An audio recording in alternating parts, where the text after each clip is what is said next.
When we lived in Cuba, I was smart. But when we got to Queens and New York City in the United States of America, I became dumb just because I couldn't speak English. So I got put in the dumb class in 5th grade at PS 117. It's the class for the bobos, the kids who failed at math and reading. Also in it are the kids the teachers call delinquents. They come to school late and talk back and are always chewing gum. Even though they're considered the bad kids, most of them are nice to me. "Here, Ruthie, have some chiclets," they whisper and pass me a handful. We aren't supposed to chew gum in school, so we hold the chiclets in our mouths until we go outside for recess. Then we chew the chiclets to death and stick the gook on the bottom of our desks when we come back inside. Most of the kids know I'm in this class because I'm from another country, not because I really belong there. Or maybe I do belong there. It's been 8 months since school started, and our teacher promised I wouldn't be in the class for long.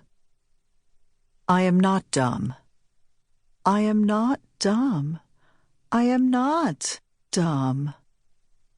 The first time I worked up the courage to raise my hand in class was a few weeks after we had arrived from Cuba, and I was wearing flip-flops instead of shoes and socks like the other kids. But when our teacher, Mrs. Sirota, called on me to answer the math problem, I didn't have the words to say the number in English. "Well, Ruth," she asked, staring down at my bare feet, "do you know the answer or not?" I froze, and a few kids laughed at me, but not Ramu. He's not dumb either. Ramu is in our class because he's also from a different country. He comes from India and was raised there by his grandmother, who only speaks a language called Bengali. His parents came to New York first, and after they made enough money, they brought Ramu and his little brother Avik here. Ramu has picked up English faster than I have because his parents know English and force him to speak it at home. Mine are always yelling, "Habla en español!"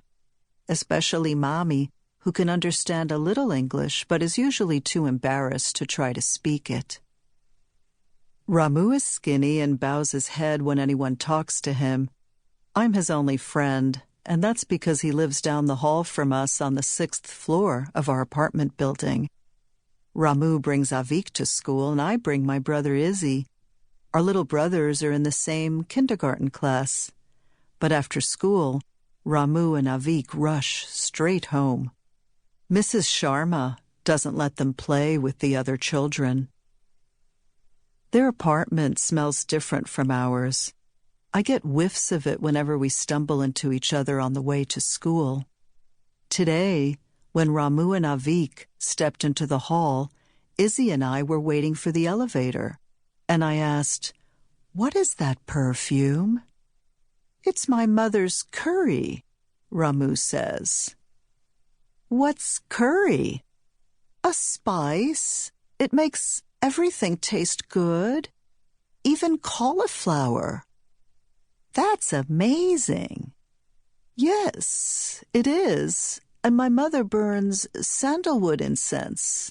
She says it's good for meditation, and the spirits like it too." "Spirits?" "People who used to be alive, when they're not alive anymore, become spirits. My grandmother says they are all around us. We can't see them, but they watch over us. Of course, spirits don't eat, but they can smell fragrant things like curry and incense."